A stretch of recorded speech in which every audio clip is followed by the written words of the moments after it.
and to plug those gaps. We've got between 400,000 and 500,000 people who are probably susceptible in this country to measles. And we know it would be cost effective to try and do a mass campaign. 400,000 to 500,000. It's about 435,000. Yeah. So, what's the next step? I mean, actually, first to address Jerome's point, can he go and get another jab? What should he do? Yeah, he needs 2.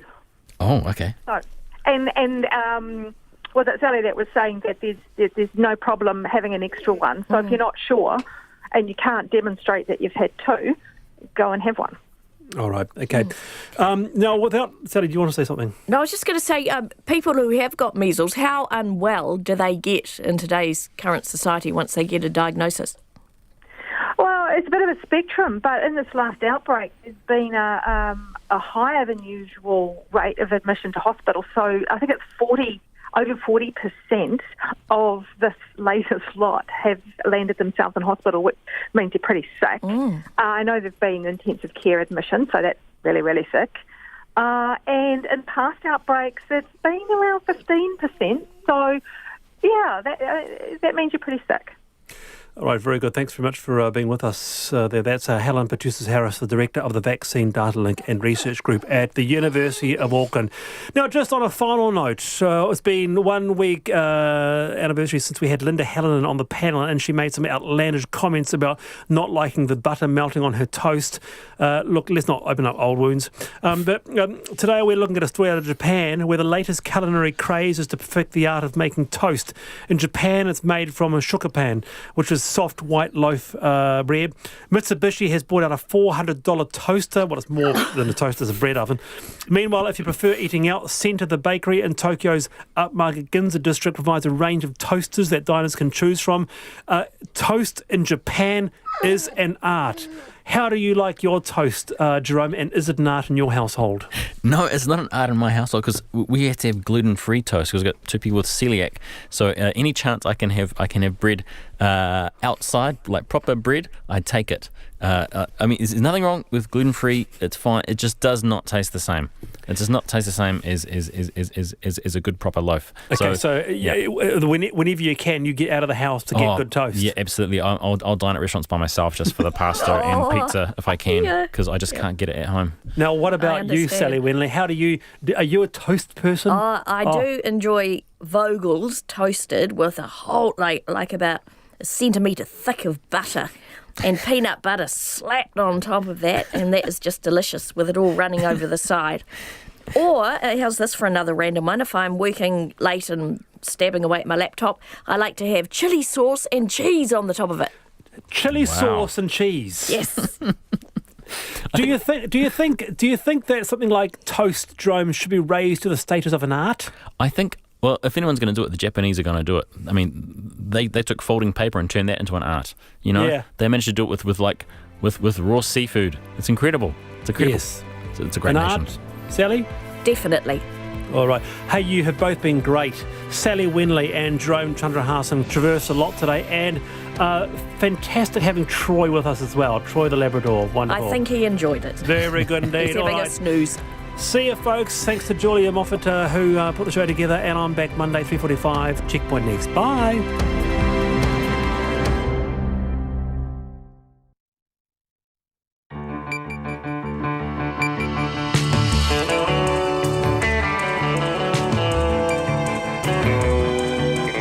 Whakarongo mai koe ki te reo irirangi o Aotearoa. This is Checkpoint on RNZ National.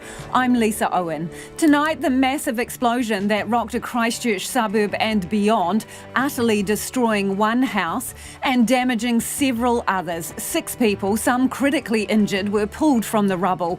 We're live with the latest. Some gun owners queue for an hour and a half in Mosgiel to hand back their now illegal weapons. A racially motivated road rage incident ends in a prison sentence. The government's spending record amounts putting the homeless up in motels and hostels.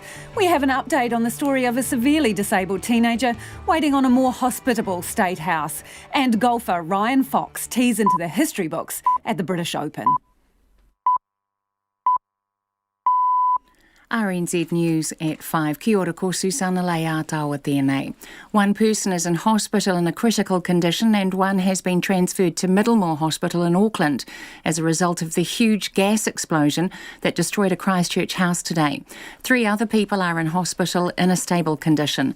Alicia Foon reports. This morning's explosion in the suburb of Northwood was heard across the city, with some people saying it felt like an earthquake. It not only destroyed the Marble Courthouse, but damaged 17 neighbouring properties. Dozens of people have had to be evacuated and have not been able to return home yet.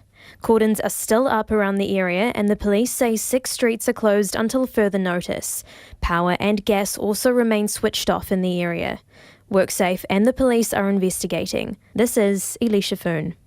Japan has been plunged into a state of shock by an arson attack on a Kyoto animation studio that left at least 33 people dead and dozens injured. It's the country's worst mass murder in nearly 2 decades. NHK's Ross Mihara reports. Police say the suspect is a 41-year-old man based on a driver's license he was carrying. The man allegedly poured what appeared to be gasoline to the first-floor entrance of the studio and then set fire to it, causing an explosive blaze. Eyewitnesses say the man yelled "die" in Japanese during the act. The suspect has never worked at Kyoto Animation, leaving it unclear what connections he has with the firm. But the head of the studio said that he had recently received anonymous threats. Japanese media are speculating that revenge was the motive for the attacker who believed the studio had stolen his ideas. A man who targeted a Chinese family in a road rampage on the Awhitu Peninsula southwest of Auckland in March has been jailed for 2.5 years. Believing the family's vehicle had crossed the centre line, forcing him to take evasive action, Fraser Milne chased after them in his car. Annika Smith reports. Milne chased the Chinese family's car down 3 times, yelling racial slurs and threatening to set his dog on them. He eventually hit their car at 100 kilometres an hour, causing it to flip and land on the roof of his own car. Miraculously, no one died, and the worst injury was a skull fracture. Sentencing Milne in the High Court at Auckland today, Justice Fitzgerald denounced the racial slurs, but concluded the 22-year-old's offending wasn't racially motivated. She said there was no evidence he knew the victim's ethnicity before flying into a rage. Milne has also been disqualified from driving for a year after his release. Ko Annika Smith aho. The Prime Minister says New Zealand and Australia have both been consistently concerned about the United States, showing a declining interest in the Pacific. In a speech in Washington late last year, the Foreign Minister Winston Peters called on the US to do more when it comes to providing aid to the Pacific. In Melbourne, following a meeting with her Australian counterpart Scott Morrison, Jacinda Ardern told media the 2 countries remain on the same view. There has been a view that in the past few years at least, perhaps there hasn't been the same level of attention from the United States within our region. And that's something that both New Zealand and Australia have been raising publicly. Jacinda Ardern speaking to reporters in Melbourne this afternoon. The Defence Force will face public scrutiny about how it reported the events of Operation Burnham.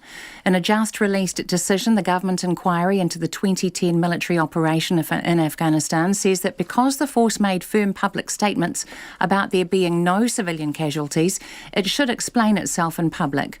At a hearing in Wellington next month, the inquiry will seek to establish, among other things, whether the force knew about civilian casualties, what steps it took to review the operation, and what briefings were given to government ministers.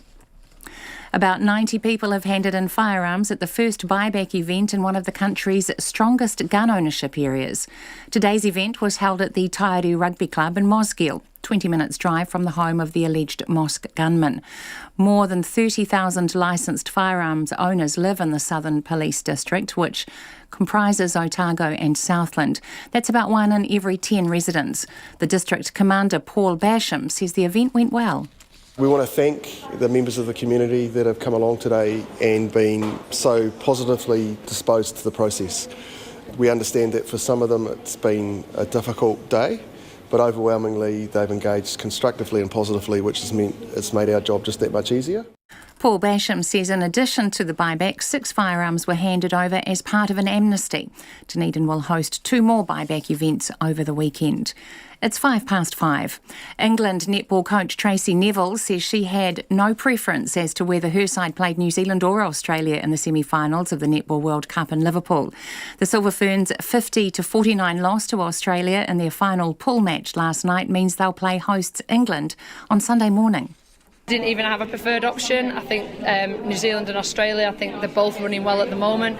They're both world-class sides. They're both putting out the best netball. I heard today was a really tough game and New Zealand took it to the Aussies. And, you know, for me, it wasn't about who we played. It was about how we attack each game day by day. The other semi-final is between Australia and South Africa. After his shock departure from the Warriors late last year, Shaun Johnson can expect plenty of attention from former teammates in tonight's NRL match in Wellington when his Cronulla side play the Warriors for the first time this season. Warriors skipper Roger Tuivasa-Sheck has kept in contact with Johnson and says he's motivated to put in a big performance. You know, starting against his old team, he'll come out, he'll play with lots of energy. He'll have a few places where he'll know where he could try run for a line or something. But yeah, I think just lots of energy, and he'll just try and get his team up. Roger Tuivasa-Sheck. The International Cricket Council has announced the replacement of concussed players during matches will be allowed in all forms of international and first-class cricket. The new law comes into effect on August the 1st in time for the Ashes series between England and Australia. That's the news. Tonight on Nights, Paddy Free, one half of pioneering New Zealand electronic act Pitch Black, selects the mixtape. Urban poet and artist Melodowns is our Friday night live act. Country Life is going walkabout. And Dr. Natalie Plank presents a brief guide to the element gold, which will go nicely with a sonic tonic dedicated to wealth, because you can't take it with you, on Nights with me, Brian Crump, after the news at 7 on RNZ National. Now the short forecast from Met Service to midnight tomorrow. Northland to Taranaki, Coromandel, Bay of Plenty and Taupo. Periods of rain with some heavy and possibly thundery falls, turning to showers tonight. Showers tomorrow, mainly in the west, some heavy. Gisborne and Hawke's Bay, occasional rain, clearing tomorrow morning or afternoon and becoming fine. Whanganui and Taihape to Wellington and Wairarapa, occasional rain or showers. Marlborough and Nelson, rain with heavy falls easing this evening. Cloudy areas tomorrow with occasional rain about Marlborough. For Bulla, Westland and Fiordland, occasional rain or showers north of the glaciers, mainly fine further south. Canterbury and North Otago, periods of rain with some heavy falls possibly tomorrow evening. For the remainder of Otago and Southland, mostly cloudy with showers tonight, periods of rain tomorrow. Chatham Islands, fine spells and a few showers, rain developing tomorrow night. You're with RNZ National. Kim Hill's back again tomorrow on Saturday morning. It's now 8 minutes past 5. Thank you, Susanna. This is Checkpoint and I'm Lisa Owen. We begin tonight in Christchurch, where a home has been ripped apart, completely destroyed, and surrounding houses seriously damaged following a massive gas explosion in Northwood this morning. Residents of Marble Court say the blast happened just after 10 a.m. At least 6 people have been hospitalised with injuries and burns ranging from serious to critical. Now, Logan Church and cameraman Simon Rogers have spent the day at Marble Court and will cross live to them shortly, but first, here's their report. Marble Court now resembles a war zone. The surrounding streets covered in bits of concrete and insulation thrown high into the air during the explosion. And residents, many standing here in the rain, are still trying to figure out what's happened. Among them is David McCracken, whose house is less than 10 metres away from the property that exploded. I was just in the shower at the time, and the shower was disintegrating around me. I thought the boom was, the explosion was from our house, and I went outside and it was pretty badly damaged. But then I realised that there was a fire started, the house behind basically, and that's where the explosion started. Standing right in the middle of Marble Crescent, the true extent of the damage caused by this explosion can be clearly seen. Behind me, one house is almost completely destroyed. What walls remain are buckled and roof rafters lay on top of them, a bit like the game of pick-up sticks. But it's not only that house. Many of the neighbouring properties here are covered in bits of concrete insulation. Many of the garage doors around us are buckled in from the sheer force of the explosion. It's going to take a very long time to get all of this cleaned up and things back to normal. David McCracken is one of about 50 residents police evacuated after the explosion. David's house is just one of many that has also seen substantial damage. So the tiles of the roof landed on my car, smashed which was in the driveway, smashed, for example. Smashed the front window screen, the car's all smashed, our house, all the framing is all blown out of the house, if that makes sense. All the windows are all blown out. It's pretty bad. I'm just glad that this morning that my wife and my daughter went there, and that basically I was the only one home. Normally they would be the ones home, but so I'm glad I didn't have to go through this. Another evacuated resident, Hovan Marinkovic, was also at home when the explosion rattled his house, creating cracks in some of his walls. What's happened, I was in front of computer booking ticket overseas. I'm going to 12th of next month, and when I heard a big bang, and just right through the window, I saw exactly house was shaken. That's meaning immediately I know by the noise, earthquakes doesn't make bang.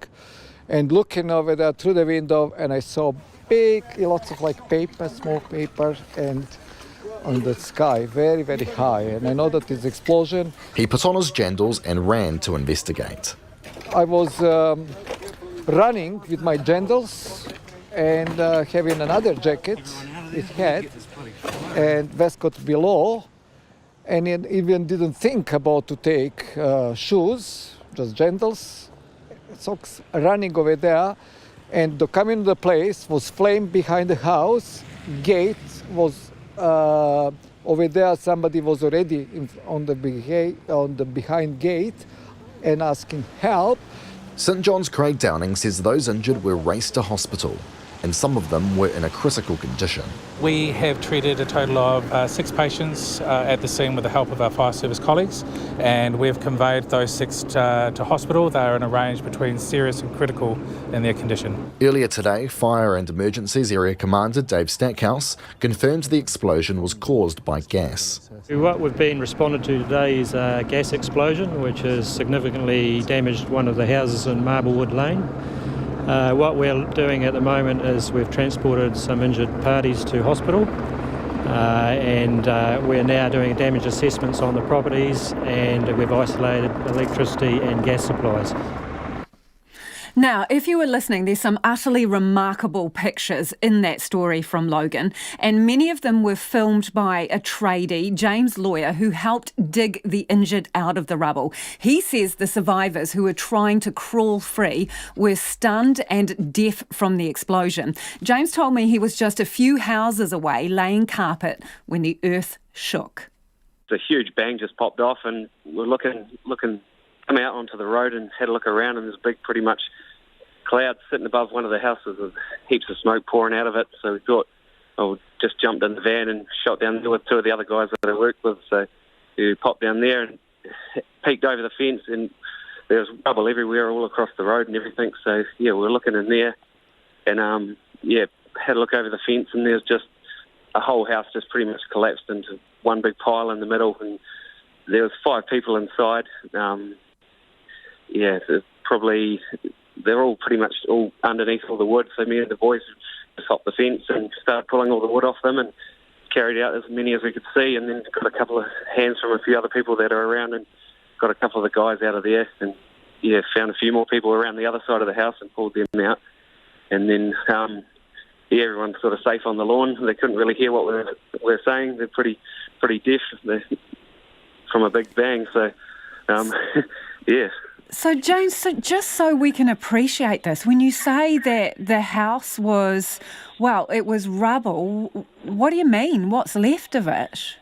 Well, there's pretty much nothing left of it apart from the framing in the middle. It was a brick house, and all the bricks are just scattered around the whole outside of the place.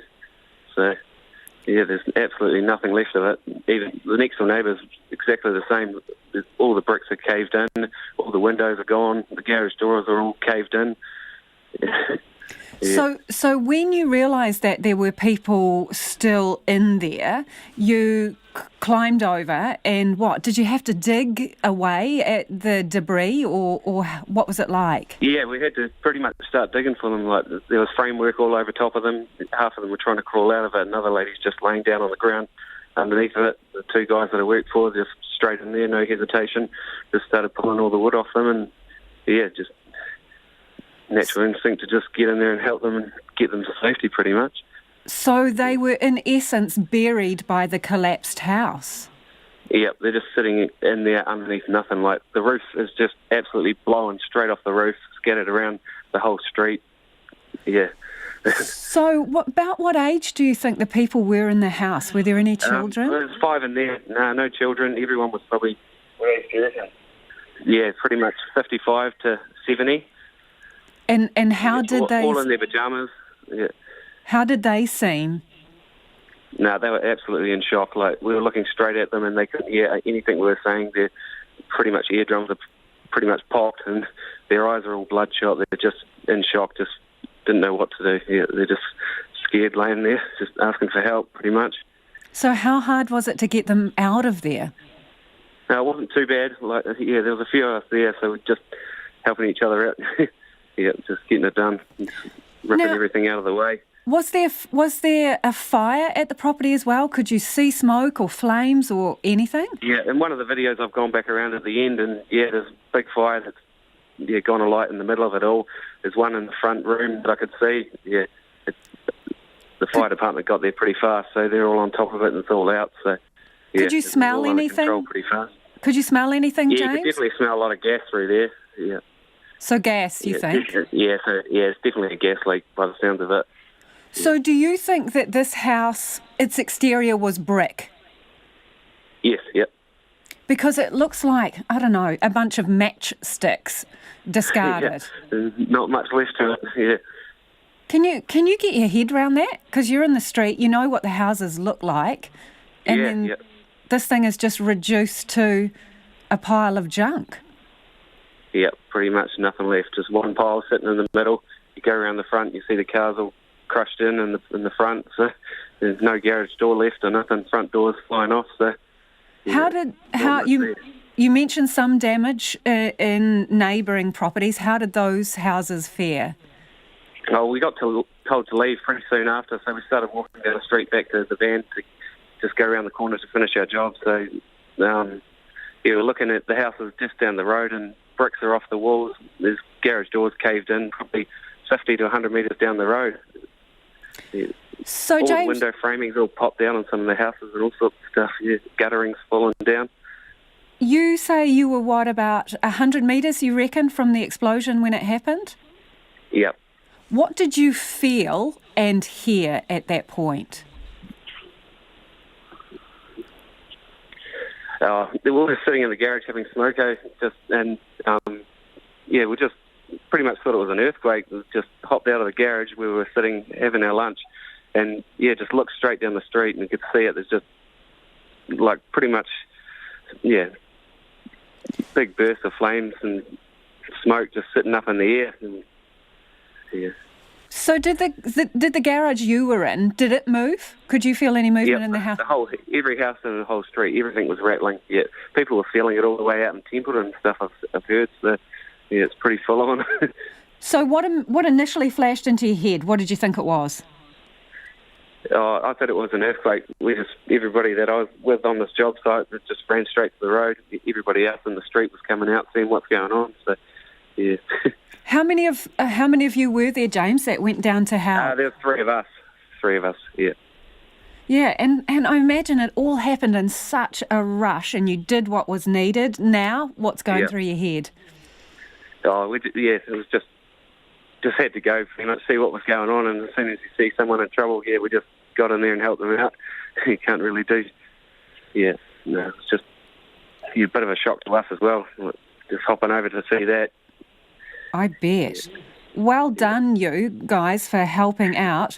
Are you back on the job, finishing laying that carpet? We've just gone back here, but we haven't really got back into it yet, so we're just having a breather and just, Bit shell-shocked, James? About what's been going on. There's helicopters flying over top and a few sirens still going around, so there's plenty going on just over the road there. So, So what were the neighbours and things doing? How were people reacting?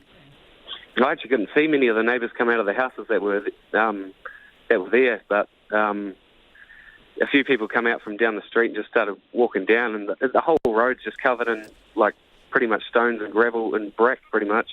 So yeah, I feel sorry for the people that come home to a house that's just pretty much blowing up next door, or if they're at work at the moment, to come home and see that, it'd be pretty scary. And that was witness James Lawyer. Now, Logan joins us live from Marble Court on Live View. Logan, what more do we know about the conditions of the injured people? Hi Lisa, yes, as you heard earlier, 6 people were taken to hospital earlier today. They were in serious to critical conditions. However, now we can tell you that 3 are now stable and 1 has been discharged. However, 1 patient remains in hospital in a critical condition, and 1 more has also been sent to Middlemore Hospital for what we understand to be burn wounds. However, as the night sort of falls over Christchurch, there's plenty of activity still here at the site of the explosion, and to talk more about it, I'm joined now by Dave Stackhouse of Fire and Emergency and Lane Todd of the police. Dave, I'll start with you. Obviously a lot of activity still here on site. What is happening now? What is the latest? Sure. Our priority at the moment is to do assessments of all the exterior properties, assessing damage, seeing which properties people can return to in a safe manner. So our urban search and rescue staff, our firefighters, and working with electricians and engineers to assess that situation. So we're hoping to get them back as soon as possible, and obviously the site here close to the area of origin of the explosion is going to be shut down overnight and for the investigation. And what sort of damage have you seen? Earlier today your teams were still assessing what damage has been caused by this explosion. What is the full extent of this explosion? How many houses have been impacted? There's upwards of 21 houses that have suffered damage in varying forms. There's roughly 5 that are extensively damaged, and when my rapid assessment teams report back, we'll have a real good indication of the extent total. You might have seen media reports that suggest that the fire could have been caused by a gas fireplace. Anything at all which might suggest what caused this explosion in the first place? Sure. Well, obviously, police, WorkSafe and Fire have got an investigation team assembled, and they'll work through that over the weekend, and we should know more later. And what sort of resourcing will stay here overnight? Obviously, a lot more is still happening behind us. Sure, I could probably hand over to Lane. He's going to look after the security of the environment tonight. So. Okay, so Lane, what is happening overnight here? Overnight we'll have the area cordoned off, so some of the houses we expect to be able to be given back to the owners tonight. But there will obviously be quite a few houses where they won't get access today or tonight. So we'll have the area secured off. We've got a police team to do that, plus working in with Christchurch City Council in terms of traffic control. Yeah, of course, earlier today, upwards of about 50 people, I think, if I remember correctly, were evacuated from this area. How many are going to be able to return to their homes tonight, do you think? We're still making that assessment. Fire has got a team that's going through making those assessments with structural engineers as well. So we don't have that exact number yet, but we expect that the number will reduce before 7 o'clock tonight. But certainly within the inner cordon, that will remain sealed off overnight. And obviously your police officers have been talking of a meeting with the people who live in this area. How are those residents faring? I mean, it's obviously a frightful situation they've found themselves in this Friday. Everyone's just thankful that no one was killed in this incident, and I'm sure when you've had a look around, it is quite amazing that no one was killed, although obviously we have people seriously injured. But people are just feeling thankful that no one was killed, and that the injuries could have been far worse in terms of the wider community. And then the other aspect is people just concerned about their animals and other situations like that, but we're working through with them overnight.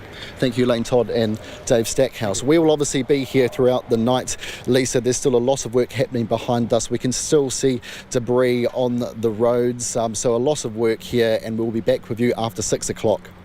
Thanks, Logan. That's Logan Church live from the scene of that explosion there with fire and police. As he says, 21 houses severely damaged, 21 houses damaged, 5 severely. Not everybody is going to be able to go home this evening. It is 24 minutes after 5 and you're with Checkpoint on RNZ National. If you were in the area and heard or felt that blast, do get in contact. Let us know what it was like. You can text us on 2101. You can tweet us at Checkpoint RNZ or email checkpoint@rnz.co.nz. A man who targeted an Asian family in a road rampage near Auckland has been jailed for 2.5 years. Fraser Milne appeared in the High Court at Auckland this morning to be sentenced for what the Crown said was a racially motivated attack.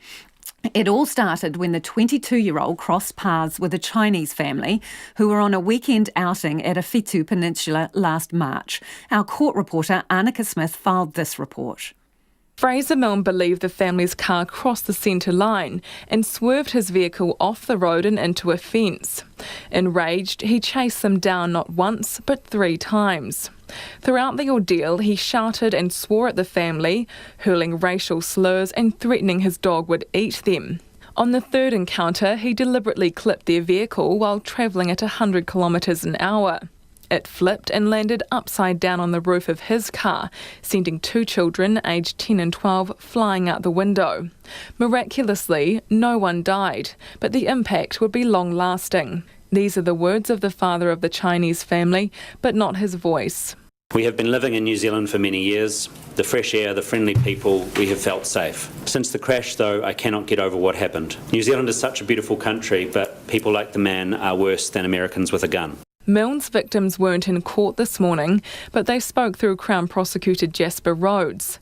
The court heard the father was now in respite care after being diagnosed with brain tumours. His wife said he changed after the attack, and she now lived in fear that their attacker would come for them again. I'm scared of driving and being out in public generally, but especially scared of driving. I've changed so much, I worry about everything. Noises at night, bad things that might happen again. I don't want to be this way. All 5 occupants of the car were hospitalised after the crash. The youngest child had a skull fracture, scalp laceration, a small subdural hematoma and significant grazing over their body. Milne pleaded guilty to dangerous driving, injuring with intent to cause grievous bodily harm and 4 charges of injuring with reckless disregard for safety. Jasper Rhodes said the family were lucky to get out alive. He submitted the attack was racially motivated and asked for a sentence of 8 to 9 years imprisonment. But Milne's defence lawyer Mark Ryan said a lengthy prison term for the young man wasn't appropriate. He said his client had accepted his actions were atrocious and had undertaken a rehabilitative program ahead of sentencing. The defendant accepts he acted stupidly, irrationally and without thought. He pursued the car at high speed while driving dangerously and forced the vehicle off the road. After hearing submissions from counsel, Justice Fitzgerald concluded the attack was not motivated by racial hatred. She denounced his racial slurs but said there was no evidence Milne knew of and was motivated by the victim's ethnicity before he flew into a rage. You made several appalling comments concerning the victim's ethnicity. Please be assured that I am not downplaying the inappropriateness of these comments in any way.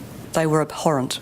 But I must stand back and consider whether the offending itself was racially motivated. She jailed him for 2.5 years and disqualified him from driving for 12 months after his release from custody. Atu iti ko te mātua ko Annika Smith aho. The Prime Minister has emerged from talks with her Australian counterpart in Melbourne with nothing solid to show for it. Jacinda Ardern had promised to raise Australia's deportation policy when she sat down with Scott Morrison, calling it corrosive, unjust and unfair.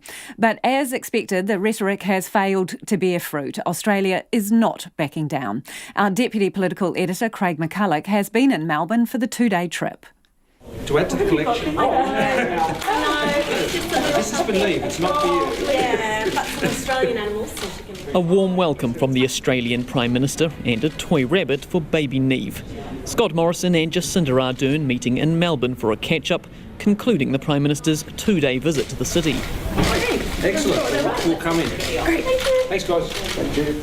The two shared morning tea with their partners before it was down to brass tacks, a sit-down one-on-one and then another with officials in the room. All breezy and banter in front of the cameras, both noting Australia's recent uncommon enthusiasm for the Black Caps.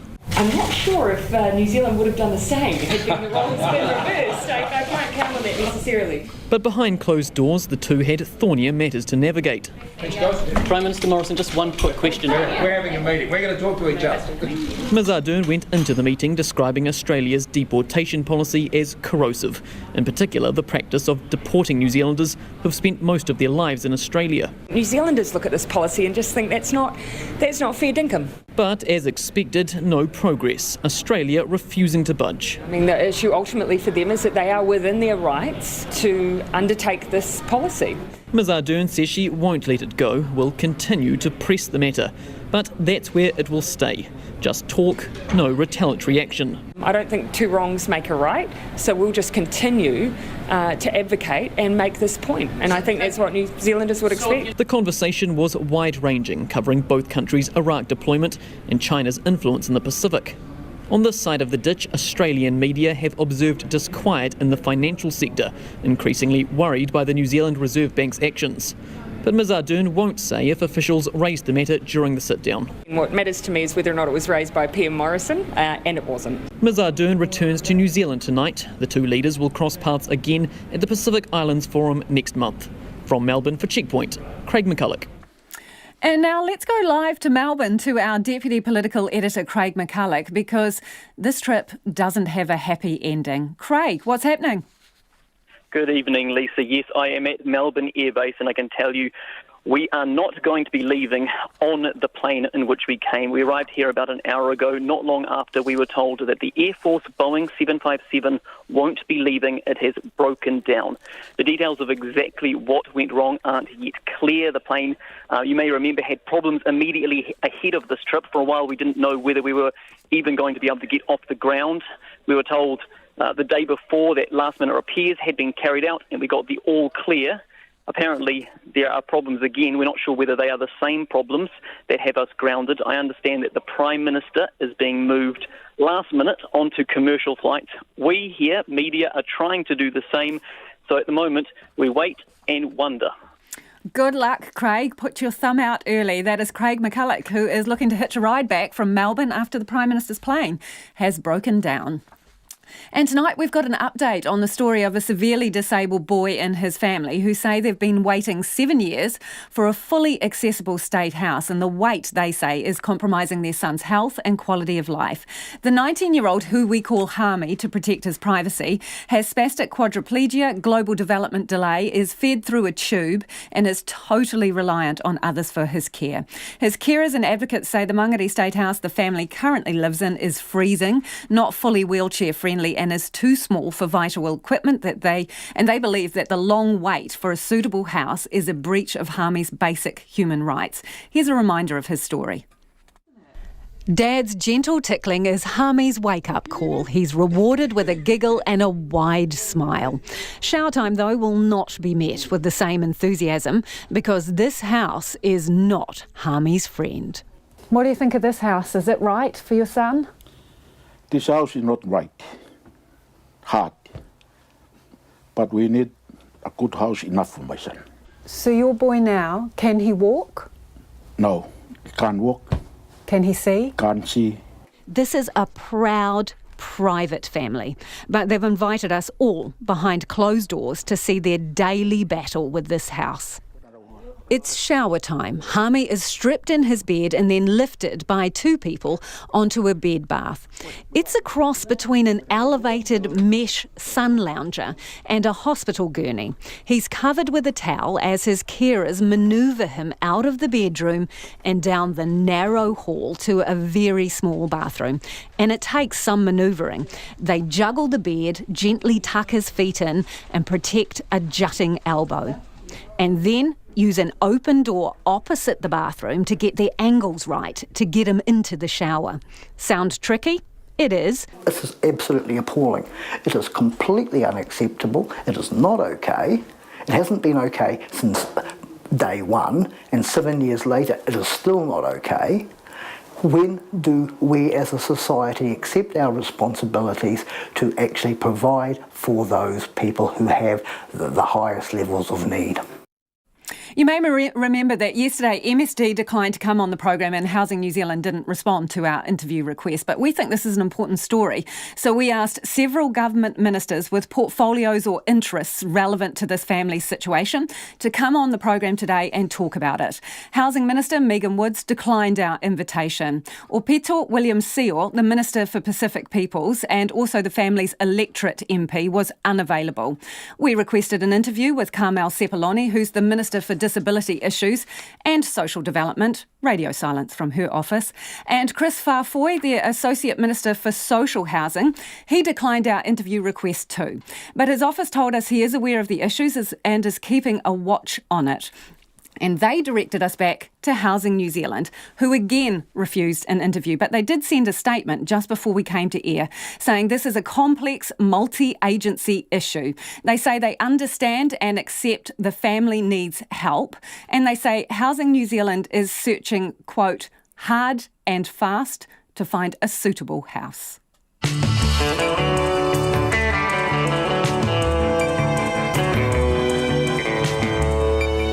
Coming up on Checkpoint on RNZ National, we'll go back to Christchurch, where a massive gas explosion destroyed a house in the suburb of Northwood this morning, injuring 6 people. Donald Trump says he didn't like and didn't encourage supporters' chants of "send her back" at his campaign rally. And Instagram has made some changes, but not everybody's happy about it. We'd love your feedback on anything you've heard on the program this evening. Let us know what's on your mind.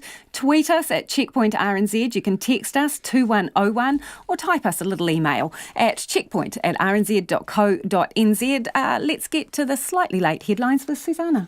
A huge gas explosion in a Christchurch house this morning has put one person in a critical condition in hospital and another has been transferred to Middlemore Hospital in Auckland. 3 other people are in hospital in a stable condition. The blast destroyed a Christchurch house and damaged 17 others in the suburb of Northwood. It was heard across the city, with some saying it felt like an earthquake. Japan is in shock after an arson attack on Kyoto Animation Studio that killed at least 33 people and injured dozens of others. It's the country's worst mass murder in nearly 2 decades. Japanese media are speculating that revenge was the motive. The attacker believed the studio had stolen his ideas. A man who sparked a road rampage against a Chinese family southwest of Auckland in March has been jailed for 2.5 years.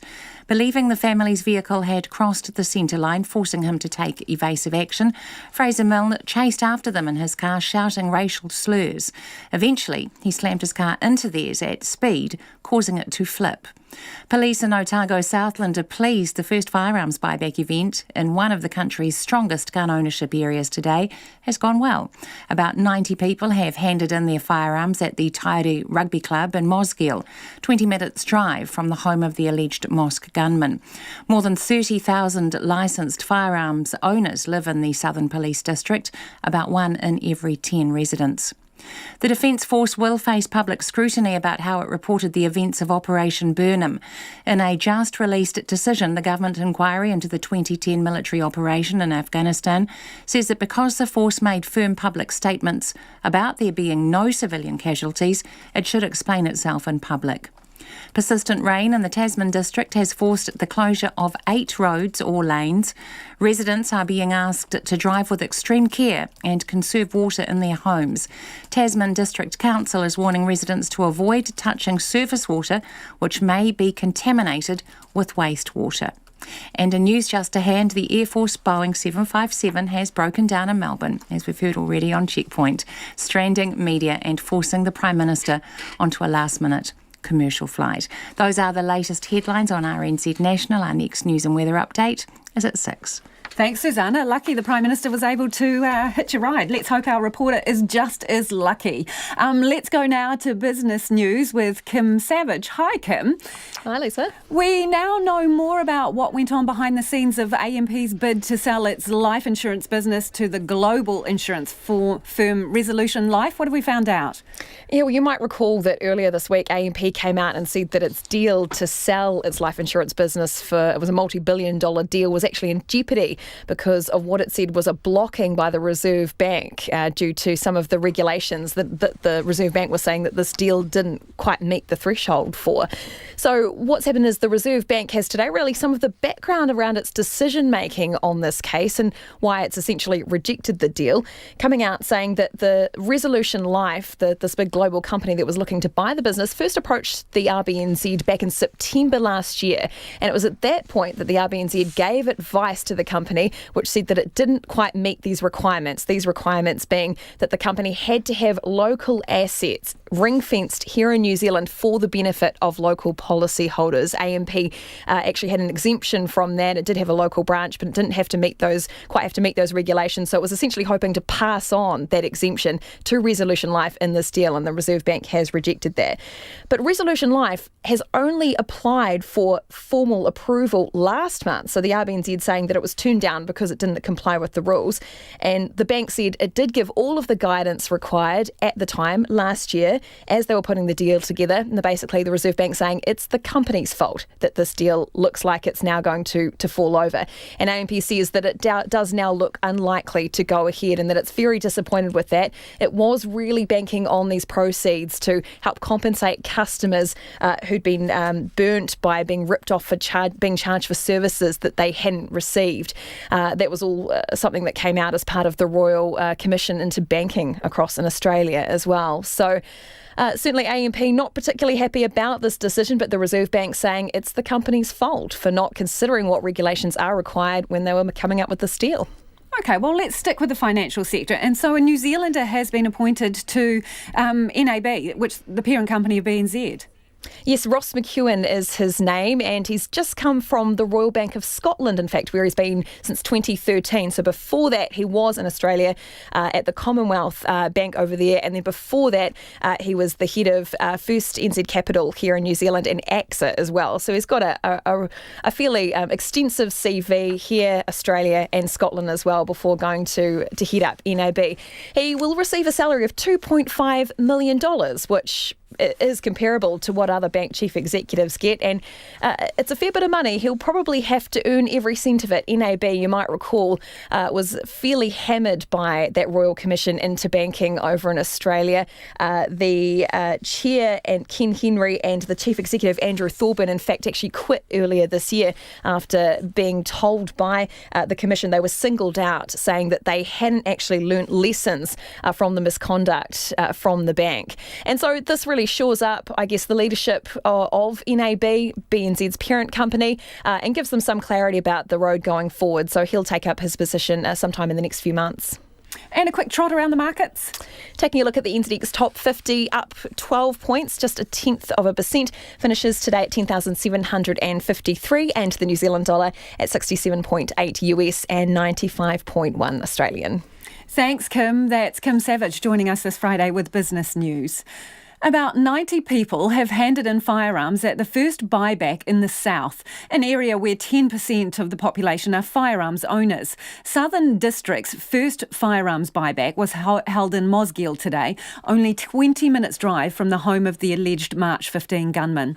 Our Otago Southland reporter Timothy Brown was there.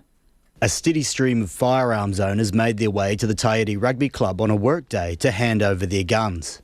Some, like Owen Gibbs, a firearms licence holder of more than 30 years, says the law changes are long overdue. It's a privilege in this country, not a right as some would think. And in terms of the government making the call to ban these weapons after March 15, yes, what's your feeling on that? I think they're correct. In fact, I come from Aramoana originally, and I'm right behind it. Okay. Absolutely. That should have been done after Aramoana. Overdue in your mind? Yes. Yeah. Okay. So while there is a utility to these firearms, yes, the utility doesn't outweigh the danger they can present? No, particularly in the wrong hands. Owen Gibbs handed over an SLR, a firearm previously used by the New Zealand military. He says the process was well organised and has this advice to other firearms owners concerned about going to buyback events. It works really well. I was quite happy with it. Those who are feeling apprehensive, I don't think they should be. Yeah, it's very convenient, quite good. He wasn't the only one impressed with how the event ran. Former police ministers Michael Woodhouse and Anne Tolley popped in to see how it was all going and were impressed with the process. Among those to hand over firearms was Gore resident Guy Lloyd, who took the 140-kilometre trip north specifically to hand over his 2 semi-automatic centre-fire rifles. I came here specifically because I wanted to hand it in as soon as possible, and I'm also going away in September, and the hand-ins are down in the southern part in Southland are in September and November, so I had no choice really. I just wanted to get it done, so it's off my mind. His only gripe with the process was the hour and a half he waited to get it sorted. But not everyone is pleased to be taking part. Kaitangata hunter Douglas Tiedemann says he has begrudgingly handed over his AK-47 in SKS. I've come along because the law's changed. I'm not allowed to have those guns, which I'm not happy about. You're not happy about it? No, not at all. But nonetheless you are here? The law's changed. We obeyed by the law. I'm not going to become a criminal. I'm not happy about them taking my pig hunting guns, and that's all those guns were for, was for when the pig is in the bale.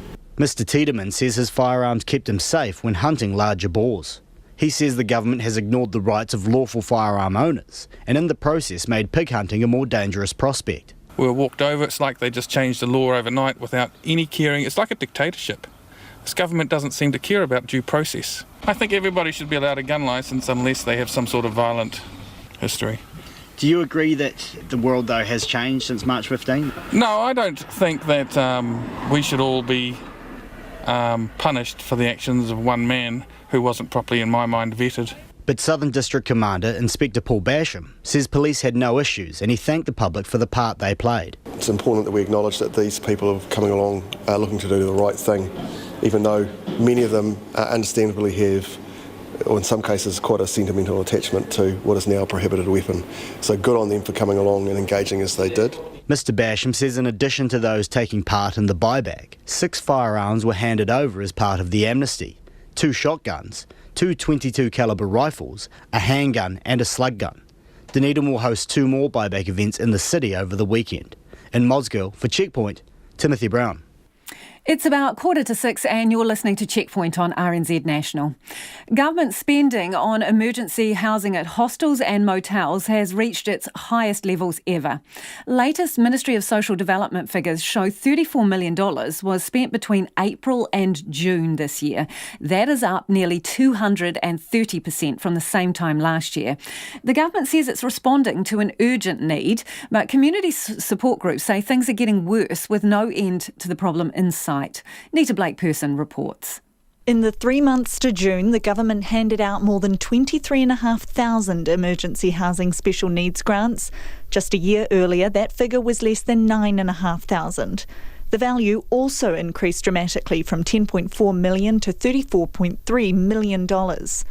It's the most the government has ever spent on emergency housing grants, which were implemented in July 2016, allowing people to stay in temporary accommodation such as hostels, motels or lodges, which in most cases don't have to be paid back. And while the numbers may be shocking for some, those working on the front line say it's no surprise. We see it on a regular basis. Every Friday for us is a bit of a nightmare because we have a number of women who will come in and they just haven't got anywhere to go. Often they'll have children with them and they're looking at the prospect of sleeping in their car over the weekend, and we know that it doesn't matter if we get them down to MSD, there just aren't options out there anymore. Margot Wilson is the service manager at the Hiratonga Women's Centre in Hastings. She says motels are filling up across Hawke's Bay with people desperate for somewhere to live. There's a group of motels that put themselves forward to be able to, be used by people who are looking for accommodation. And what that means, of course, is that when there are big social events that happen in Hawke's Bay, like Horse of the Year or Art Deco weekend, that accommodation is technically out of the loop.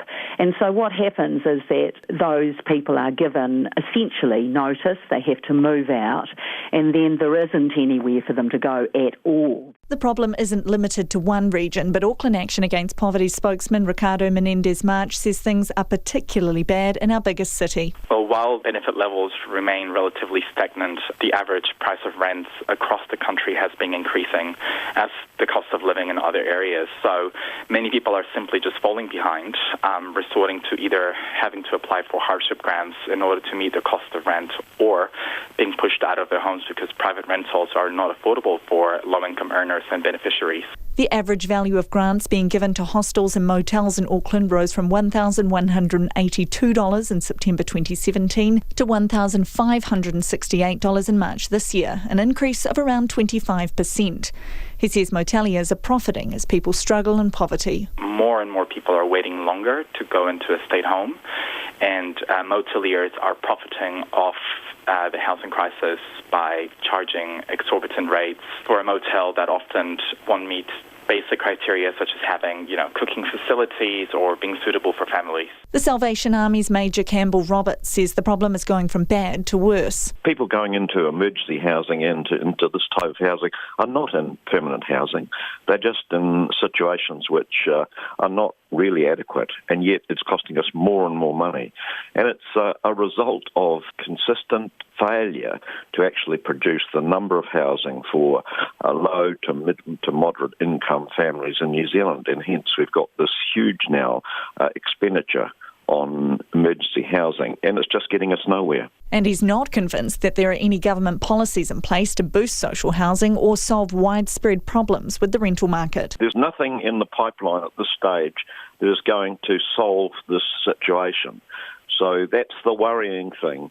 If we knew that down the pipeline there was a whole lot of supply coming on stream, then that would be helpful. There is some supply coming on stream, but it's not nearly enough for the need that's emerging here. In a statement, the Ministry for Social Development says the large rise in emergency housing special needs grants reflects a shortage of affordable housing and the government's commitment to making sure people have somewhere warm and dry to stay rather than outside or in their cars. It says the supply of affordable accommodation is tight across the country and payments to moteliers are driven by supply and demand. The Ministry of Housing and Urban Development says an extra 6,400 public housing places will be delivered by 2022, with the government investing heavily to deliver more housing at pace. Mo te hōtaka o te ahi pōnei, ko Nita Blake-Person aho. Donald Trump now says he didn't like and didn't encourage supporters' chants of "send her back" at a campaign rally in North Carolina. The chants erupted after he told the crowd that the Democratic Congresswoman Ilhan Omar was responsible for what he called vicious anti-Semitic screeds. Ms. Omar is one of 4 Democratic Congresswomen who Mr. Trump has criticised, telling them to go back to the countries they come from. With more from Washington, here's the BBC's Nick Bryant. This is a rally that will be talked about for decades to come, after the racism of Donald Trump's original attacks on the 4 congresswomen of colour came the kind of racial demagoguery we've not heard or seen from a modern-day American president. First, he singled them out by name. Representative Ilhan Omar, Representative Alexandria Ocasio-Cortez. Go back to where you came from was his message to the congresswomen earlier this week, 3 of whom were born in the USA. His latest advice: if you don't like America, then leave. Tonight I have a suggestion for the hate-filled extremists who are constantly trying to tear our country down. They never have anything good to say. That's why I say, hey, if they don't like it, let them leave. Let them leave. Send her back was the shout. And Donald Trump made no attempt to calm the crowd. For 15 seconds, presidential silence. Okay, thank you. Today, though, he tried to distance himself from the chant. Earlier, Republican leaders told the White House, "We cannot be defined by that cry." I was not happy with it. I disagree with it. But again, I didn't say that, they did. Newly elected and on the left of their party, the congresswomen call themselves the Squad. Alexandria Ocasio-Cortez describes herself as a democratic socialist and the president as a racist. Ilhan Omar, a Muslim born in Somalia, has been condemned for remarks about Israel her critics claim are anti-Semitic, and for saying of September the 11th, some people did something. This was her response today to Mr. Trump. We have said this president is racist. We have condemned his racist remarks. I believe he is fascist. Press, thank you. Tonight at the Oval Office, he looked more conventionally presidential. But the angry mood of the North Carolina rally speaks more of the age of Trump. It is about 7 minutes away from 6. I'm Lisa Owen and you're with Checkpoint on RNZ National. Let us know your thoughts on anything you've heard on the programme this evening. You can text us on 2101, tweet us at Checkpoint RNZ or send us an email, checkpoint@rnz.co.nz. I'm sure you'll have something to say about this next item. The social media giant Instagram is getting a mixed reaction to its decision to remove the number of likes on each post. The change, which will affect 6 countries across the world, including New Zealand, means users will still be able to see how many people like their own content, but won't be able to see the same information for others. Insta boss Adam Mosery says that the move is designed to encourage people to worry less about how many likes they're getting and instead spend more time connecting with the people they care about. Harry Locke uploaded this content. What do Japanese millionaire Yusaku Maezawa, footballer Cristiano Ronaldo, and an ordinary egg have in common? They all hold the record for the most interactions on social media. Maezawa got the most retweets ever back in January, 4.6 million to be precise, after he offered to pay people to do so. 122 million people like Ronaldo on Facebook, more than any other celebrity, and a picture of a plain old egg has the most ever likes on Instagram. But now Instagram has taken away that exact number of likes, which was 53,692,958 as of 3:30 this afternoon, for people living in New Zealand.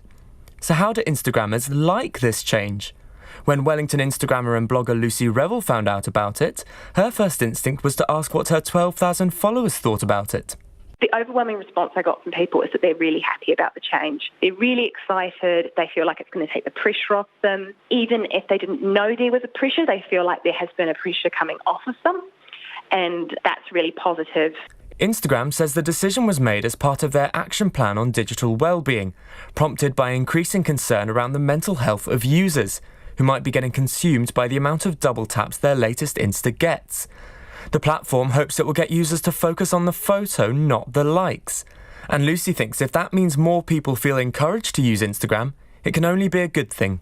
We actually want to be encouraging young people to use a platform to advocate for things that they feel are important. And if we're so caught up in our own mental health struggles around it, it actually is suppressing our voices. I would love to see more young women getting a start as a writer and building a reputation as a writer like I hope I have, because it is the most democratic medium we have.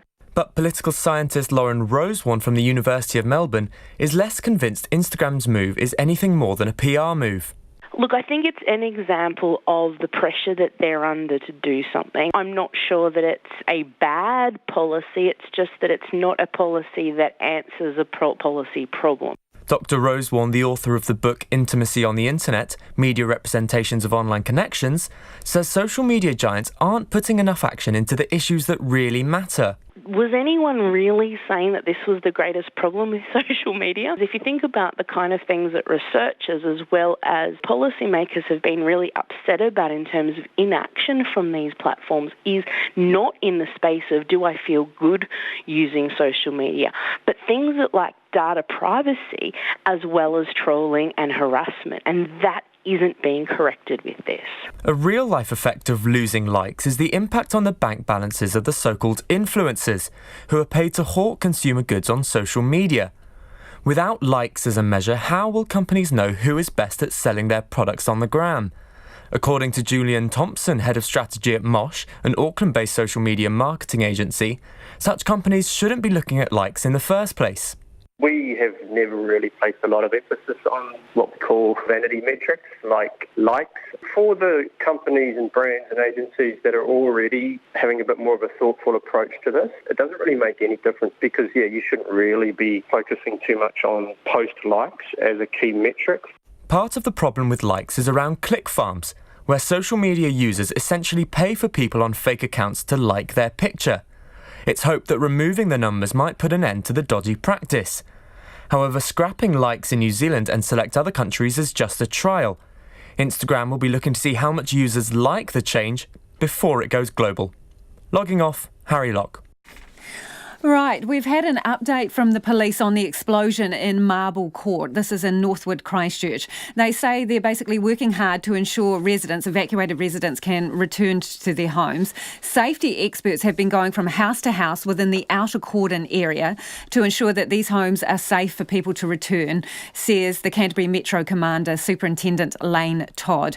Lane Todd says it's expected that many of the homes in the outer cordon will be released to the residents later tonight. But cordons and security will remain in place overnight around approximately 12 homes that are in the immediate vicinity of the initial explosion. And you may have heard earlier there's been some speculation as to whether a gas fire is responsible. The police say that they are continuing to work with fire and emergency and WorkSafe investigators to determine the cause, and they are working with the people who are still out of their homes to ensure that everybody has somewhere to stay tonight. And we've been getting a bit of feedback on this. Person's been in touch to say, I live on the Port Hills and heard the explosion this morning. A friend heard it out in Sumner also. Wow, that's miles away. And Reese has got in touch to say, poor Christchurch again. Amazing response from the tradies. Well done, lads. Another says, I'm surprised New Zealand is still using brick on new builds, especially in Christchurch. I'm guessing that they caused a bit of damage flying around everywhere. And finally, in Papanui, which is some distance from the explosion, there was also a loud bang. Someone thought a car had driven into the house. RNZ News at 6. Ngā mihi nui, ko Susana Lei a tawa tēnei. Emergency services are working to ensure residents evacuated from their homes in a Christchurch suburb today can return as soon as possible. One person is in hospital in a critical condition and one has been transferred to Middlemore Hospital in Auckland as a result of the huge gas explosion that destroyed a Northwood house this morning. 3 other people are in hospital in a stable condition. 17 neighbouring properties were also damaged and about 50 people had to be evacuated. The Canterbury Metro Police Commander Lane Todd says safety experts have been going from house to house to ensure homes are safe for people to return to. It's expected many of the homes in the outer cordon area will be released to their residents later tonight, but cordons and security will remain in place around about 12 homes that were in the immediate vicinity of the explosion. The Prime Minister and media have been temporarily stranded in Melbourne because of problems with a Defence Force plane. The mishap comes at the end of a 2-day trip to the city in which Jacinda Ardern sat down with her Australian counterpart Scott Morrison. Our Deputy Political Editor Craig McCullough is there. Ministry officials say the Air Force Boeing 757, which brought Ms Ardern to Melbourne yesterday morning, has broken down. The plane also had problems before leaving New Zealand, but media were assured that last-minute repairs had made it fit to fly. RNZ understands the Prime Minister is making arrangements to return home on a commercial flight.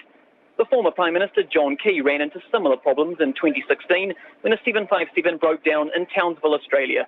From Melbourne, Craig McCullough. A man who targeted a Chinese family in a road rampage on the Awhitu Peninsula, southwest of Auckland in March, has been jailed for 2.5 years. Believing the family's vehicle had crossed the centre line, 22-year-old Fraser Milne chased after them in his car, yelling racial slurs and threatening to set his dog on them. He eventually hit their car at 100 kilometres an hour, causing it to flip into the air and land on the roof of his own car. 2 children, aged 10 and 12, were thrown out the window but miraculously survived. Justice Fitzgerald sentenced Milne in the High Court in Auckland today.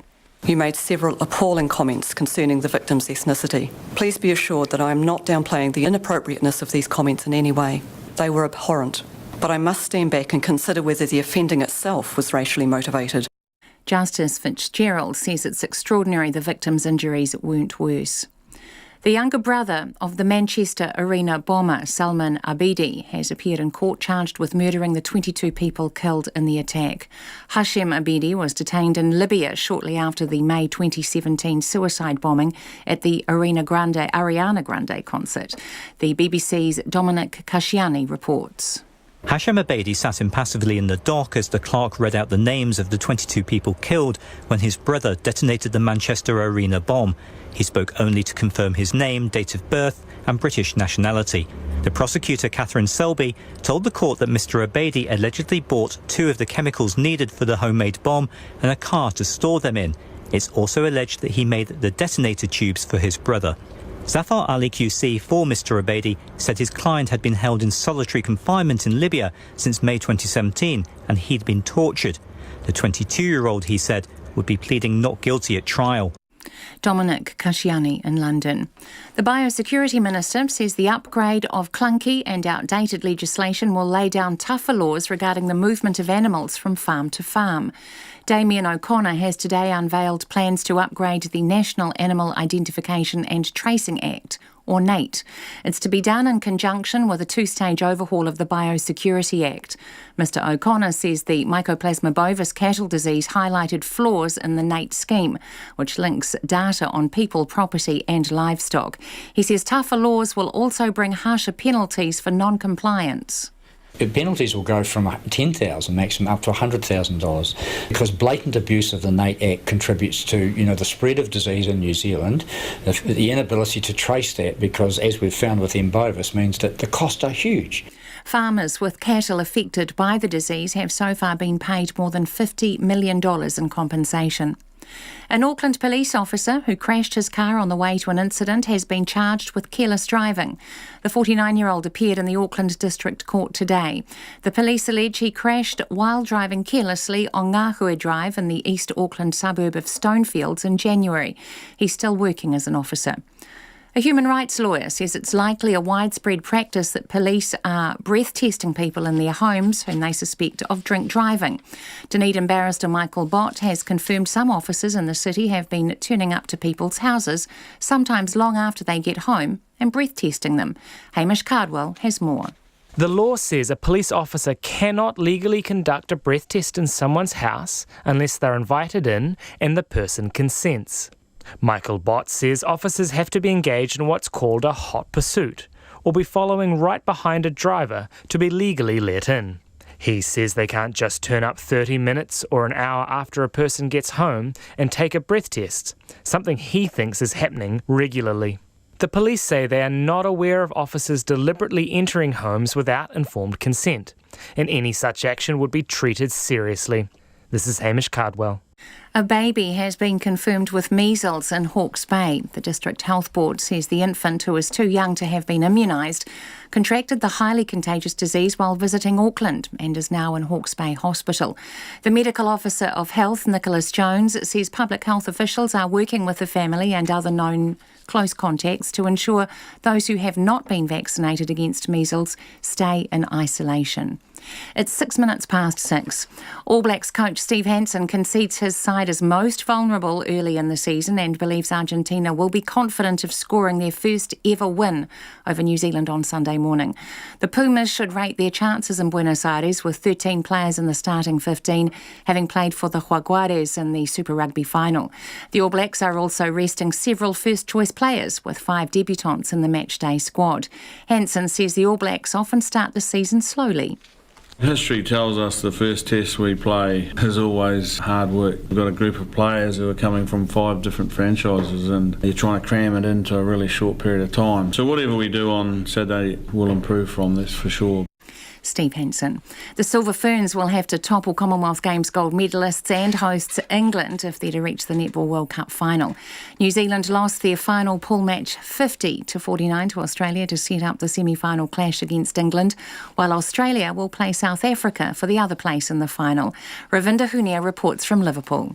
After 95 matches, the Silver Ferns have beaten England 83 times, although earlier this year the Commonwealth Games gold medalists scored the biggest victory over New Zealand, winning 54-41 in the Northern Quad Series. New Zealand haven't missed a Netball World Cup grand final since 1995.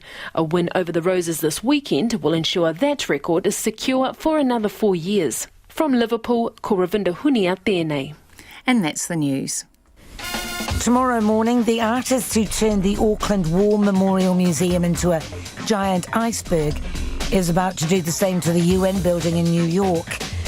Victor Roger and Robbie Magasiva revisit Club Paradiso, and New Zealander Justin Pemberton makes the movie version of a 700-page economic treatise.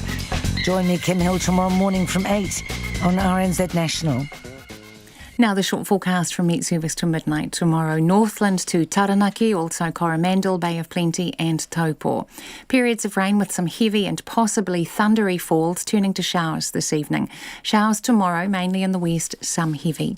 For Gisborne and Hawke's Bay, occasional rain clearing tomorrow morning or afternoon and becoming fine. Whanganui and Taihape to Wellington and Wairarapa, occasional rain or showers. For Marlborough and Nelson, rain with heavy falls easing later tonight. Cloudy areas tomorrow with occasional rain about Marlborough. Bulla, Westland and Fiordland, occasional rain or showers north of the glaciers, mainly fine further south. Canterbury and North Otago, periods of rain, some heavy falls possible tomorrow evening. And for the remainder of Otago and Southland, mostly cloudy with showers tonight. Periods of rain tomorrow. Chatham Islands, fine spells and a few showers developing tomorrow night. You're with RNZ National. It's 6:09. Thanks, Susanna. If you're just joining us, this is Checkpoint and I'm Lisa Owen. Let's head back to the South Island now. The enormous explosion that decimated a Christchurch house and left 5 people injured was heard and felt kilometres away, with some people fearing it was another earthquake. The house in Marble Court in the suburb of Northwood was reduced to flaming rubble after a gas explosion. Nearby tradies and others rushed to help the injured who were buried in the debris. 5 people remain in hospital with moderate to critical injuries. One has been flown to Middlemore Hospital's burns unit. Windows shattered in nearby houses, doors blew off, and tiles and insulation rained down on the street in the mid-morning blast. More than 50 people were evacuated from the neighbourhood and gas and power was shut off. And a welfare centre was set up at the nearby Sticks Mill Country Club. Christchurch City Councillor Aaron Kewen was among those who felt the blast. We thought something hit our house, and we, as the crow flies, were about 2 kilometres away. And so we went outside looking for something. We thought something had actually hit our property. About 2 kilometres away, you thought? Yeah. That someone had, driven into the side of your house or something? Well, it felt like a large gas bottle or a large bin or something had hit your house. Felt like that. And joining us now live on the phone is Ken. Ken lives just a few doors down from the explosion. Good evening, Ken. Where were you this morning when this all happened? Hi, Lisa. I was at work at the airport, and that's about 7k away. And when the incident happened, we all thought something had happened at our work, something had hit the workplace, and so we all rushed outside to investigate what had happened, and that's 7 kilometres away. So similar story to what Ardern was really talking about. So what do you know about the fate of your house right now? So there's been a bit of damage to the house. We can see that the window's blown out. Interestingly, it looks like it's blown outwards, not inwards, and damage to the garage door as well. Not too much other. It looks like the blast has gone in a particular direction and somewhat fortunately for us, slightly away from our house. So interesting that other houses have suffered very significant damage, whereas we're only 2 doors away and just at this stage, from what we see from videos, sort of superficial damage for us. So looking at those videos, which you will have seen, I mean, what do you make of it? This is your street. Yeah, it's staggering, isn't it? You never expect that sort of thing, and especially an explosion of that sort of magnitude. It's just absolutely shattered that house and done significant damage all around. But it's staggering that somebody's been able to walk out of that house when you see images like that. Was anyone at home at your place when it happened? No, there wasn't, but our neighbours were home, and very frightening, especially for their children. So really feel for them, actually, that, it's going to be tough on their kids to come bounce back out of that. Yeah, tell us a little bit about the makeup of the street, because it's the school holidays, obviously, and are there many children who live in your street? So it's a variety of ages. So yes, there are quite youngish children in the street, and retirees, and so it's a real mixture. A lot of working people, so they will have been at work. Not that many children on the street, so not necessarily that many at home, but among the retirees, I mean, most of them perhaps were home, given it was quite a wet day this morning. So expected most houses would have been occupied. So, Ken, what have you been told now? What happens for you tonight? So we cannot go back into the home, can't get close, and it's a really a waiting game. They are opening up streets, and they're putting power back onto particular streets. So the power's still out for our street, and so you're going to start thinking like, well, all the freezers and fridges are going to potentially be going off by the time we get back. But we were told that it could be as late as Sunday that we get back in. Wow. OK, Ken, best of luck. Thank you for joining us. That is Ken, whose house is just a few houses down from the one that was absolutely, flattened by an explosion earlier today. So let's go now to our reporter, Logan Church, who's in a very wet Marble Court. Logan, chaotic scenes there earlier. It's dark there now, but can you describe what you could see there? Hi Lisa, yes, it's certainly dark now in Christchurch. Rain is pouring, yet the damage is still all too clear. Even on the ground around me, we can see bits of concrete which was thrown up during the explosion about 10:15 this morning, and that could be seen for metres down this road. The house that exploded is about a few doors down. We're standing quite near Ken's place, as you heard earlier, and we can still see emergency workers picking through the site, which is essentially a wreck. I mean, we went on a tour of the area earlier, and the walls had completely buckled in. The roof, essentially a pile of sticks on top of what remains of the walls. But what was quite remarkable was the huge amount of damage to neighbouring properties. We saw walls cracked. A lot of the garage doors in this area have been blown in by the sheer force of this explosion. Doors thrown wide open, so it's certainly going to be a long time before this street is back to normal. Of course, several people were injured in the explosion. Straight away, 6 people were taken to hospital with serious to critical injuries. Some have been dispatched, but at least one is still in a critical condition. One flown to Middlemore Hospital. So it's still a very serious situation. Emergency services will remain at the scene overnight. They still have cordons around this area, and many of those cordons will remain. Just speaking to the police earlier, they said that some residents in the surrounding streets will be let back in as the night goes, but they are still working through the details as to who and what streets can be opened. However, the residents on these streets, obviously, as you heard earlier, will have a bit of a longer wait. So still certainly an active situation in the north of Christchurch, Lisa.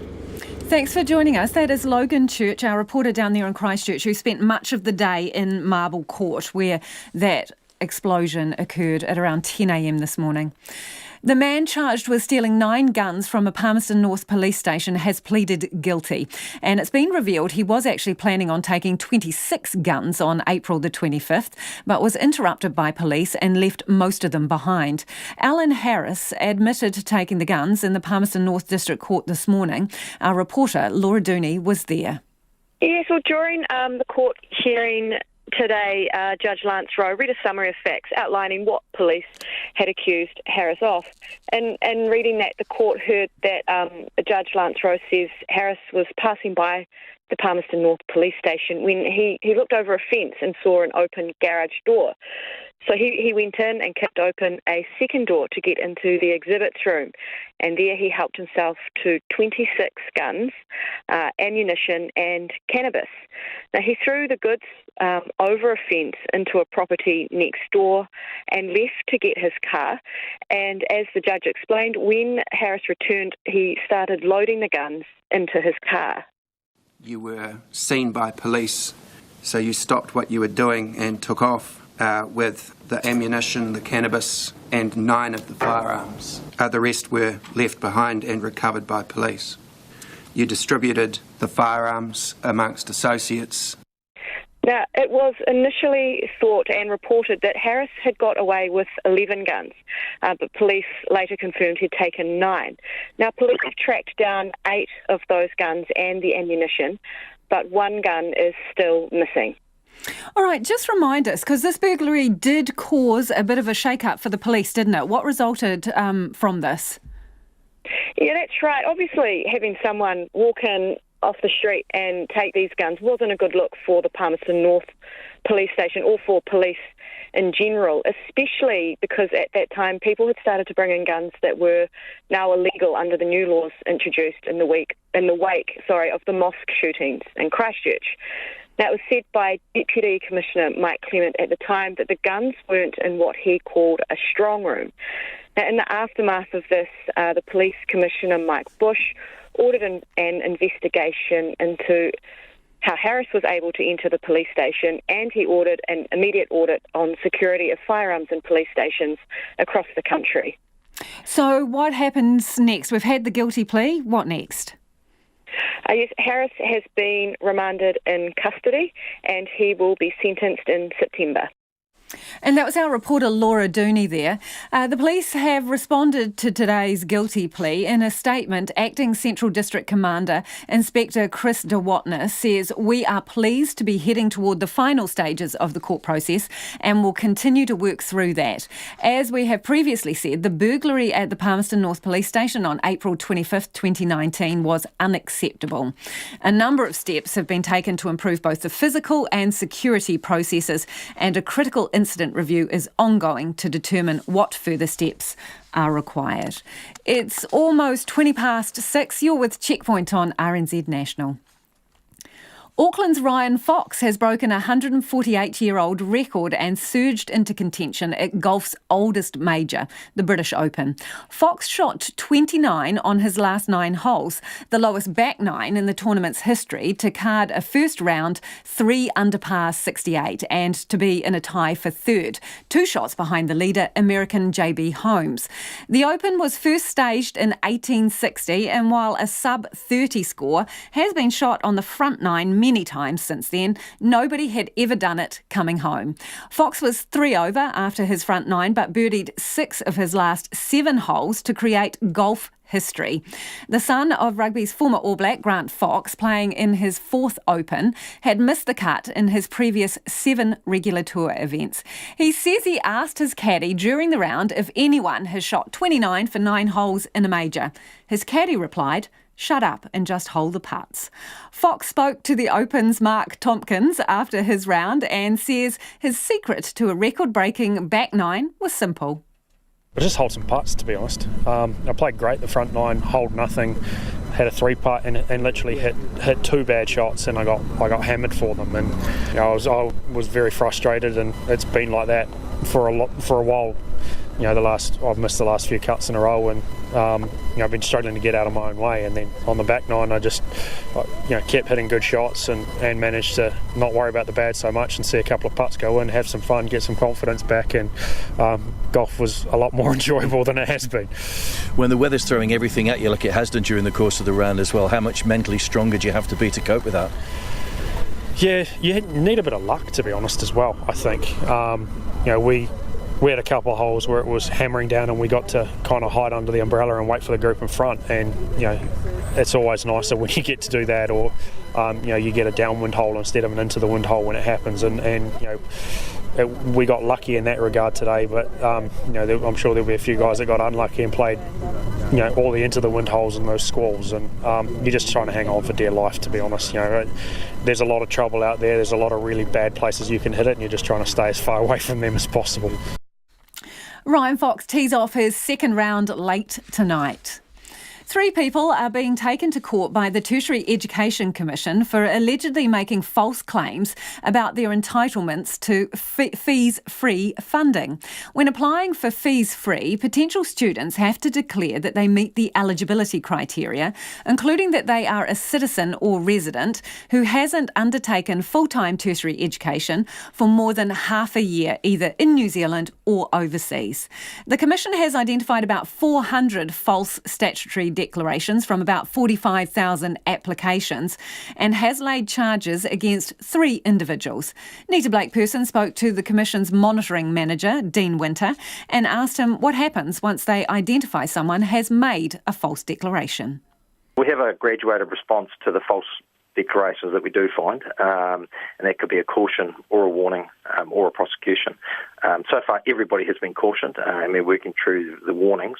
And as you know, the 3 prosecutions are only in those extreme cases. It's new legislation, and it's something that we're using to let people know that we do take these things seriously. What constitutes an extreme case? Usually aggravating factors. For these ones, I don't really want to go into the individual cases, but for us to decide on whether to do a prosecution or not, we've got to make sure that it meets a strong evidential threshold. There's some public interest, and those other aggravating factors that will help us to determine whether we would prosecute someone or not. Are we looking at quite high monetary values for these people? No, not at all. We've got really good systems in place. So we have identified most of these people before they accessed money. There will be some that are coming up they're looking at that may have accessed some, but again, it's going to be a minimal amount. So we're pretty happy that the systems we have in place are successful enough that are identifying the declarations prior to people accessing funding. What are the consequences of these allegations for these people? Everybody who has submitted a false statutory declaration will be made ineligible, but then we have the graduated approach where they could be cautioned, warned, or in some circumstances prosecuted. And what would be the motivation for someone doing this? They're not getting the cash in their pocket, are they? Well, no, the motivation is that they could potentially access fees free when they're not eligible. But just to confirm, that money goes to the tertiary provider? Yes. So they're accessing free education that they wouldn't otherwise be eligible to do, so the money would go to the tertiary provider. And when can we expect for these cases to be before the courts? We're just putting them through the process at the moment, to be honest, so we're waiting for those dates to come up. I would expect it to be in the next month or two. What exactly are the charges? It's a new offence under the Education Act, and the offence is making a false representation for the purpose of receiving free tertiary education. And how were these picked up? What processes are in place? Well, there's a number of ways that we do it. Again, I don't want to talk about the individual cases, but we do spot checks on eligibility. We question people during the process. People provide us with various pieces of information sometimes, and we also do audits of the processes and people as well. How disappointed are you that people have gone down this route? Well, it's always disappointing, of course, if people are trying to access public funding when they're not eligible. But in some ways, we put systems in place because we're always expected there will be a small amount. Does this raise any issues around the wider fees-free scheme that, it's not foolproof? Not at all. In fact, it shows that the processes we have in place are successful. We're picking up these people that are submitting the false statutory declarations. We have legislation in place to deal with it, and we're using it. And that was Nita Blake-Person speaking to the Tertiary Education Commission's Monitoring Manager, Dean Winter. The farming sector is welcoming plans to beef up laws to prevent the likes of the devastating mycoplasma outbreak, which has cost the country millions.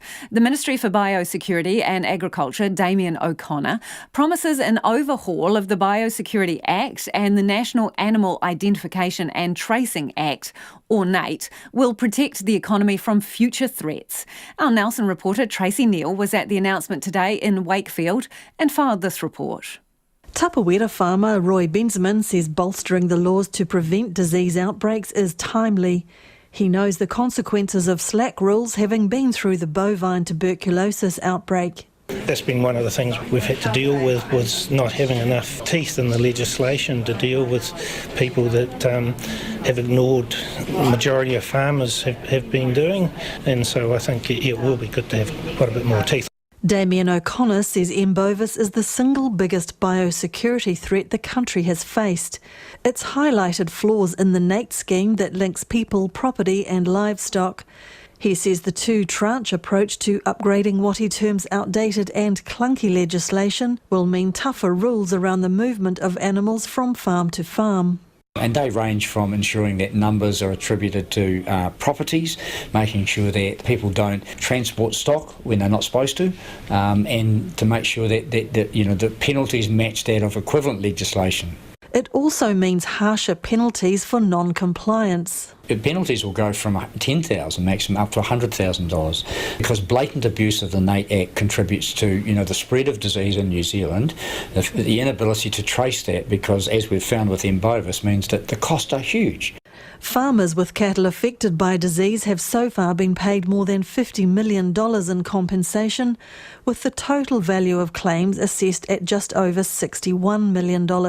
The government announced last year it would cull around 152,000 cattle in an effort to eradicate the disease, and almost 87,000 have been slaughtered so far. Mr O'Connor says rules around compensation and compensation liability will be looked at in the second stage of the overhaul. Dave Harrison of New Zealand Beef and Lamb, who was at today's announcement, says it's a good day for the industry. We've had a long and difficult process, I guess, with Mycoplasma bovis, and it's shown up some of the issues that we do have with the current legislation. So, I mean, I guess today is the start of being able to implement some of the lessons learned from that response. An independent director with Dairy NZ, Joe Coughlin, says having the right tools is critical. Oh, look, I think it's really important that we've got the appropriate tools to take us into the future. An overhaul of the Act is a good thing, and Dairy NZ is supportive of this. Wakefield sheep and beef farmer Donald Ladley says the change is a step in the right direction. He's also the chair of the Nelson Marlborough branch of Osprey, the partnership organisation that manages NATE and TB Free, and says it's up to each farmer to make sure they're compliant. And if they can't get compliant, we'll get help. The call centres are very helpful. People in NATE, Osprey are very approachable. Mr Ladley says some of what happened might be attributed to farmers not keeping pace with technology. I think that is the biggest thing. Even myself, I find the generation behind me, Bluetooth's nothing compared with what the limited bit I know about Bluetooth. Yeah. Mr O'Connor says it's possible enforcement resources will be bolstered in order to get greater compliance, but he hopes that won't be needed. In Wakefield for Checkpoint, Tracy Neal. That's all we've got time for today. Alex Perrottet will be joining you on Monday to celebrate the Silver Ferns victory. We hope. Have a great weekend. RNZ News headlines at 6:30. Emergency services are trying to make sure residents evacuated from their homes in a Christchurch suburb today can return as soon as possible. The Prime Minister, Jacinda Ardern, will return to New Zealand tonight on a commercial flight after her Defence Force plane breaks down in Melbourne. A man who targeted a Chinese family in a road rampage on Auckland's Awhitu Peninsula in March is jailed for 2.5 years, and motorists travelling on State Highway 1 in Whangarei are being warned to expect significant delays after an earlier crash brought down power lines onto the road. Those are the headlines. Our next news will be at 7. Take the pulse of the day's news every weeknight at 10. What's come about since March 15 is that we need to celebrate more what we have in common rather than what we have as differences. Live with local, national and international